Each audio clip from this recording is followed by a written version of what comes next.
first glider lesson. I have flown with Scrabble, Flight Night Wingman in a glider once before, but I couldn't touch the controls, so for me it didn't count. You're going to be flying in one of the most popular training gliders in the world, the Alexander Schleicher K21. Built in Germany, where there's been over 1,000 nearly built of these. You'll really enjoy sort of the luxury of this compared to what you've generally flown, sort of in Cessnas and stuff like this. This is made of glass reinforced plastic, sort of modern technology, even though the actual design comes from 1979. But it does have a design life of 18,000 hours with the potential to extend it even further. Yeah, that's a long time, especially when you do sort of 3-minute flights sometimes. Like, how many launches is that? Yeah, potentially. I mean, some of our gliders have actually done in excess of 50,000 launches, so you can imagine. Yeah, they do get a lot of use. These K21 here will do about 300 or 400 hours a year. But yeah, this one, 2015 built, cost about £100,000, but very lucky to have a fleet of 5 of these, which are basic trainers. That's amazing, because you don't often get in GA a brand new £100,000 Cessna to learn to fly in, do you? Always investing in gliding. So, first thing, obviously it's a glider, big wings, 17-metre wingspan on this, which gives us a performance of 34:1. Now, we were probably speaking about ratios earlier. What that means is, for every kilometre you are in the sky, around 3,000 feet, you can fly 34 kilometres forward. So we could probably get to Reading from 3,000 feet if the wind was light. One thing you'll notice as well, it's got a T-tail. Now, that's a bit familiar for you, Ben, isn't it? Because you did fly aeroplanes with T-tails, although I think this is a bit easier to land than the Dash. Yeah, the Dash 8 had a high T-tail, and with that you've got the issue of getting into like a deep stall. Can you deep stall one of these? Not really. These are probably some of the most benign sort of training aeroplanes you'll find in the world. So, no, you won't find that issue, but you will find speed control is just as important. Big rudder and elevator, nothing like the wingspan though. And as we look down the tail boom, this is obviously a 2-seat training glider where the instructor sits in the back with the student in the front. So we've got skids on the end if we need them. The whole aim is that we try and balance the wings for as much as possible before the glider comes to a stop or is just rolling for takeoff. You've obviously been used to sort of ailerons, elevators and rudders, but what about this thing? Well, that isn't a spoiler, which it is on the motor glider, so I kept getting that wrong. It's an air brake. Yeah, look at that. So, as I was saying, this is about a 34:1 glide ratio, but when we go down to actually doing the approach and landing, we don't really want that, because otherwise we're going to be going up and down the airfield waiting to land as we get into ground effect. So this can reduce it to less than about 8:1 or so. Wow. And will help us all the way down, and it's sort of a big part of your training, so we'll be learning how to use these bad boys. One extra bit of equipment, which you probably haven't been using too much, is a parachute. So why do we wear a parachute, do you think? Risk of being in a thermal and gliding and having to bail out. There is that risk, yes, but also all the glider sort of seat backs are designed to have a parachute in there so that you can sort of feel a little bit more comfortable. So think of it as a big cushion as well as a life-saving device that means that you won't go down with the ship. So, right, sitting comfortably? Yes. Okay, so I think most of this you would have seen before. Yeah. Only things you probably haven't is this one here, which we did see in the motor glider a bit earlier, but that's the variometer. That's going to be telling us whether we're going up or down, measured in knots. We have the electric variometer here, which does the same job, but it allows us to take more data, look at the averages, and also it makes sort of a noise, as we hear here. Oh yeah, cool. So on a higher tone beep, which is positive. Yeah, higher tone beep. If it drones, we're sinking. If it's beeping at increasing rates, that means we're going up. And the idea of that is it means we can know we're going up without actually having to look at the instruments. And of course, another good GPS, because you can't have too many of those. No. But yeah, radio, FLAM, as we can see, working hard there. And 1 million of your cameras. Yeah, that's a lot. So yeah, so fairly basic panel. But that would probably be enough for you to take in. In terms of control, the trim's here on this. That's but not perhaps the greatly, but that's there. There's a couple of controls might anyway. So you know this one, as Jordan opens it, might get in your thigh. So just make sure that's clear. Can I go, Jordan? Yeah, go. Have a go. So that's the lock mechanism. Yeah, pull it all the way out. See they're both equal. Halfway in. That's it. Look again, and then close, and then lock. That's it. It's quite a positive lock, that's the cable release. Right, if you need to jump out, you're pretty clear that you're going to have to do it. I'm sure one of you are going to do it. First thing you do is get rid of the canopy. See this red lever, that's a bit behind the ED. Grab hold of the red lever, move it all the way to the left hand side. It'll break the copper wire. Okay, and then the canopy should come off. Jordan's got slightly different ones in the back. Once that's happened, and only once the canopy's gone, then you unstrap. Just reach down and go either way with the buckle, same as your Vulcan 20 you told me about. Never. and then just literally push yourself out. Jordan might do something else with the glider if you can't get out easily. Once you cleared the glider, just look straight down at the D-ring. Make sure you grab it with both hands. Yeah. Both hands and pull it down and away. Copy. Bear in mind that one of your arms might be hurt. That's it. Happy. Okay, volume here for the radio. That's volume on the top right, Ben. Thanks. Yeah, that's it. Good. Okay. If you would like to go through the checklist. Controls. Full, free and correct movement. Ballast, you've checked. Yep. And are happy with. Instruments, straps, sorry, are fully tight and confirmed. Instruments, QFE is set. Flaps are not required. Trim, full, free and correct movement. Yep. And set slightly nose down. You probably have to help me with that. Air brakes. Full. Half. Flush. And locked. Okay, I'll cover eventualities. Cool. So for this Aerotow, I'll be flying the takeoff. You'll be following through, and I'll be introducing you to the Aerotow. Once we're high enough, about 1,000 feet, I'll then hand over to you once I've done a bit of pattering. If we have an Aerotow failure, if possible, I'll land head on the airfields that's remaining. If we cannot do that, then there's a couple of fields off the end of 09 which we can pick, and then we can, at 400 feet, we can turn back to the airfield with a left turn.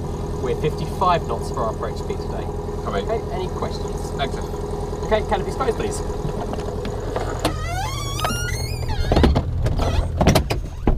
Is that right? Yeah, fit enough. I'm going to hook the cable on with the yellow knot and the yellow knob that you can see on the left here. Okay, so yeah, pulling the yellow knob here. So, yes please, cable on please. So he's going to attach it underneath there. So you can see the bung is currently out, the yellow thing. Open. Closed. So we are flying a nose wheel aeroplane and we're starting on the nose. So the stick is going to be slightly back from the neutral position to balance the aeroplane on the main wheel. So follow through. My left hand's on the aero release, as yours. If we can't keep the wings level or if anything's going wrong, we pull off. Cool. Oscar Yankee, take up slack.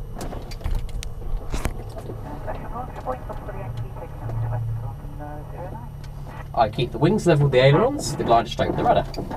And we'll be aiming to keep that. We're going to get in the air before the tug. All out, all out. So a bit of right rudder there. Quite a lot of right rudder given the crosswind. Balancing the glider. Balancing on the main wheel now. Get in the air, there we are. And just keeping about just a couple of feet off the ground. Waiting for the tug to get in the air. Small movements. We can take our hand off the release now. We're consistently thinking, okay, if I have an Aerotow failure now, landing ahead. Got a couple of fields appearing off to the right, which I can use as well.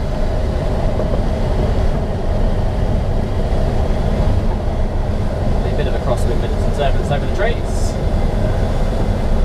All good in the front there? Happy. Fantastic.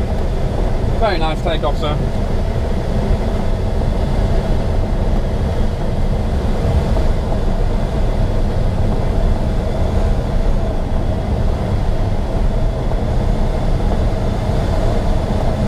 The way I'm sort of keeping this in balance is I'm imagining a line from the left wingtip all the way past the tail to the right wingtip, and I'm aiming to try and keep that line fairly constant. Where we are now is the normal towing position. If I come up, you'll notice I'll start seeing more of the pilot's head. The tug appears much lower in the canopy. If I get too high, then potentially I might tip the tug up and cause it an upset. So we don't want to get too high. In the meantime, as I go down, what do you think you might find down here? You can pull the tail down, pitch it up. I know. Well, at the moment we're in the wake. Yeah, it's the wake actually. You can actually go a long way down, and I'll show you where we can go. We can sit down here. Yeah, that's very low down.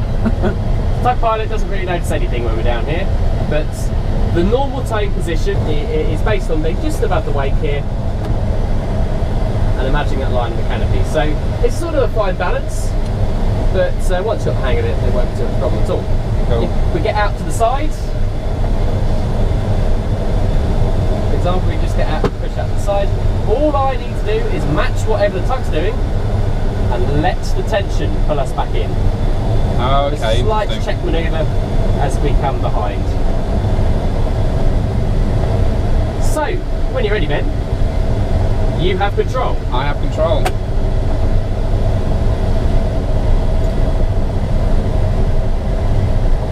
And when we're turning, a bit like going round sort of a 1p coin, you have to go round just slightly at an angle compared to the tug. Thanks. Good. I'll take my hands and pick up the controls and let you.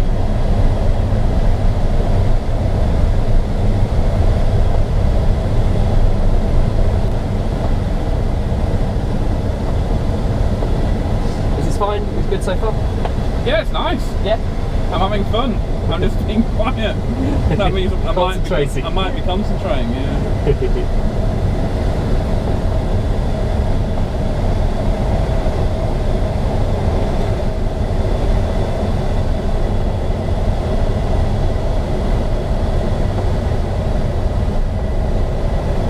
Ever so slightly just tickling the wake there. So do I want to go slightly offset in a turn? Ever so slightly, yes. Copy. So whatever the tug's doing, follow, but yeah, you'll need to follow slightly on the outside of the tug Copy. as it turns. It's a bit like going around a marathon track, an athletics track. Alright, copy. And we're looking to release at 2,500 feet, but I'll let you go out a bit further. So at the moment, we're quite good at staying horizontally in position, but vertically we're sort of going up and down a bit. Yeah. I'm back on The horizon may help, but it's mostly about just trying to keep it on that line in front of you. Copy. As we get towards the release height now, we're going to have a good look left and right to check there's nothing else around that we're going to release. And we're going to probably turn to the left given where the tug's pointing at the moment. Copy. So left hand on the release to get ready. And on my commands, I'll count to 3. Left, clear right. 1, 2, 3, release. Cable away. Raise the nose and away from the tug. And if you want to trim out for 50 knots, just look for where the attitude of the glider wants to happily sit, thinking back to what we did in the motor glider earlier. And then show me your hands when you think it's trimmed. Excellent. What a natural. Whatever. Excellent. I'll pay you later, mate. Alright, so just do some general handling while we're here. Yeah, let's have a little go with the rudder, just to feel it's really positive. And then you can actually hear when you slightly... Yeah. Cool. Now commands for that. And we'll point at the airfield to make sure we don't get out of glide of it. No engine to start this time.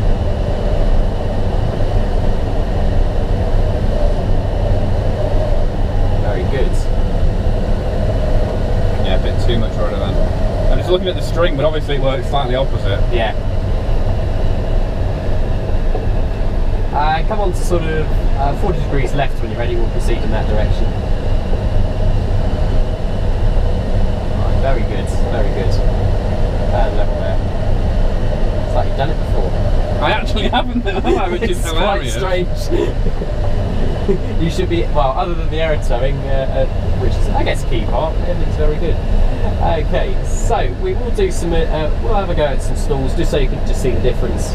So when you're ready, we'll go through a hassle check. Okay, so height, system recovery, frame, we're all clean, air brakes are in. And our maximum speed, just for information, 151 VNE and 97 is max manoeuvring. Covered. Security, I've got no loose articles. And then there's 2 extra straps, we're all tight and locked. Yep, secure. Location, we're clear of airfields, got lashing down action about Odin there. Built up areas, we're not above any towns, I'll check that in a sec, there's a few farmhouses. Control airspace is to the east, we've briefed that, and danger areas are not a factor. And then it's time for a lookout, probably a 90 left and a 90 right? Yep, that's fine. Well, 90 left, 180 right will do. Alright, cool. So you use that string? Yeah. Yeah, I was trying to fly the string, not the field then. Yeah. And round to the right when you're ready, looks all clear in our area, pointing back towards Lasham.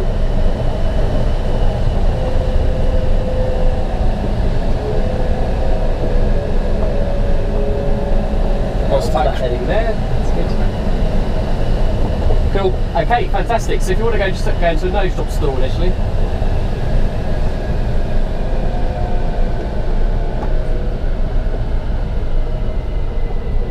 Okay. That's good. Yeah, it's fully stalled. Yeah. Okay. That's good. How to get a wing drop as well. So you'll need to entice it with the left rudder. Fantastic. Good. So very little sort of reaction from this at all. Yeah, not much happens really. So, any initial comments? I'm finding it really strange how much height we're losing, because we're not losing hardly any. Okay. The string is hard to get used to because it's working the wrong way. I'm just trying to not obsess and feel. And the controls, yeah, a lot less of an input than you think. And it's very docile in the stall. Yeah, good. Excellent. We can look at an unusual attitude recovery if you want. Cool. Okay, side control. Yeah, control. Put the glider into an unusual attitude again. Just based on scenario we talked about in the motor glider. So, nice soaring day. We're sort of soaring with Scrabble. A couple of other gliders come to door. It's very busy thermal. We're a bit distracted. We try and load up the turn with rudder. Look where the nose is. I pull back. You can see the glider departed just far and dive. Recover. You have control. I have control. And we'll just try a little bit more ballistic the entry this time. I have control. You have control. There you go. Get proper roll. Almost to spin. You have control. I have control. Good. Excellent. And if you want to come round to the left again, we'll continue that sub-easterly heading because we're going to be going on to a right-hand circuit for runway 05. Copy. And just acquire where 05 is. You can see the red and white caravan just on the southwest corner. Got it. Yeah, it seems to be, obviously they're very slippy, aren't they? So with the nose down, the speed increases super quick. Yeah.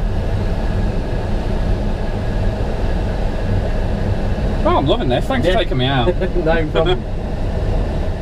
I'm always just interested to see how people react to it. Yeah. Just wait till the winch launch. Yeah, that's going to be mental.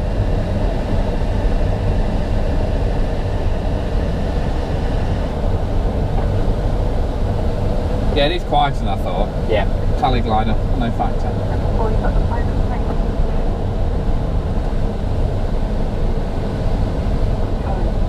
So, obviously we're in a proper scenario now for circuits. We've got plenty of height. We've got traffic 3 o'clock. Also another glider just circling. Tally. Control airspace about 1.5 miles ahead. So I'm going to see what he's doing. I'm going to wait a second. I'm conscious of the airspace. If he's going to turn, he's lower, so he's got more authority. But and actually, we're just going below the base of the airspace here now, so that's fine. What's going to be different about this circuit compared to the ones we're doing on? I've got no engine to go around. Yeah. And I'm going to glide better, so the pitch is going to look different. But what about the wind? I'm going to be downwind turning into wind, so I need to add a wind factor. So I'll take half the wind speed to add to my approach speed. Yeah. My approach speed being 50 knots. No, sorry, 60 knots again. Yep. Okay, that's fine. With the wind 65. No, you don't need any more than that. 60 knots will be fine in these conditions. So you've got plenty of time at the moment. We want to keep away from the winch, and we've got that glider still soaring with us on the left. He's going to probably have the right of way. Yeah, he does have the right of way because he's lower. So we can get fairly close. It doesn't particularly matter. I don't know what he's actually found there. Maybe. No. Probably go underneath. And it's just getting used to proximity then, isn't it? Yeah, so I'm going to assume, unless he goes left now, that we'll have right of way because we'll be heading the circuit. If he's lower, he will always have the right of way in the circuit. Right. So I'm going to just, I've lost him now, come back onto my downwind. Okay, probably a bit too high to start the downwind at the moment. Let's come round to the left, have a good look round. Yeah, visual. Yeah, visual at the moment, he's still there. We've still got about 1,050 feet. We're going to glide significantly better than in the fog. He's now going to go to the circuit. Hopefully he's just heading towards the high key position, and that's what we'll probably do in a moment as well. This is cheating, I just follow him down. And of course with the tailwinds, we're going to get, at a slightly shorter run, our downwind's going to happen very, very quick. So we start too high, it gets a little bit too, you'll get down to the end at 700 feet, you'll be going, oh. So just continue this heading just a little bit longer. Yeah, we start losing height, it's crazy. Yeah. And about 20 seconds we'll go into the circuit. Cockpit. We'll be down there in no time. Tuck just climbing out on two visual. So any time now if we want to come into the circuit. And keep an eye on the glider. It's at low key now. And your checks also not aboard, undercarriage is fixed. Any loose articles? Negative. Flaps not fitted. And you'll be doing the landing. Well, good luck. And I'll follow through. So you can see how easy it is to put the speed on. Yeah. I mean, that was. Yeah. I was looking at the rudder then, trying to work out that string again. Quite a narrow landing area at this one. So let's see where that glider goes. We have time to think. We can always land up the airfield if there's any worry. Copy. Plenty of room there. Your reference points. I'm thinking just past the cross runway that we're nearly parallel with now. Probably just before it. Just before it, yeah. We'll just see where that glider goes. Just be ready to adjust. Either will work. So bringing to approach speed. Yeah, bringing to approach.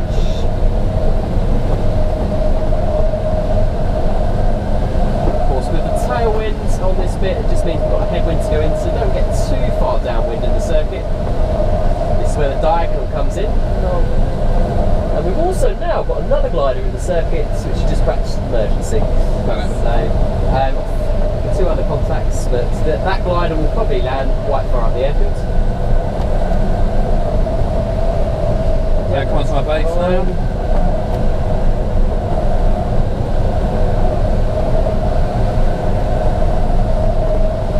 And we're going to be able to fly with the brakes closed for quite a while, because it looks like we're going to be going to the right of this glider. Speed's only quite short, yeah. Yeah, and probably just past those trees. And we'll aim to land after that cross runway, just to keep the glider in with it. So, keep the brakes closed at the moment. Just watch that speed, starting to get a little bit high. So 60. So yeah, that's fine. So just keep waiting the brakes, and this is very, very good. Keep waiting. It will appear to you that we're going to overshoot. Yeah, it is. So, and just come about 5 degrees right. And just as these trees disappear below the nose, open half air brake. See how I go. That's full air brake at the moment. Thank you. That's half now. Just watch the speed. Speed's going to reduce drastically. And we do not want to land on the concrete. Copy. So if we need to close the brakes, you may want to do it slightly early. That's good at the moment. Looking nice. Start looking towards the end. Remember, we're not particularly high off the ground. Good. Excellent. Well done. Hold it down. You haven't even scared too many of the rabbits. Fantastic. That was really good. That was a test by fire, wasn't it?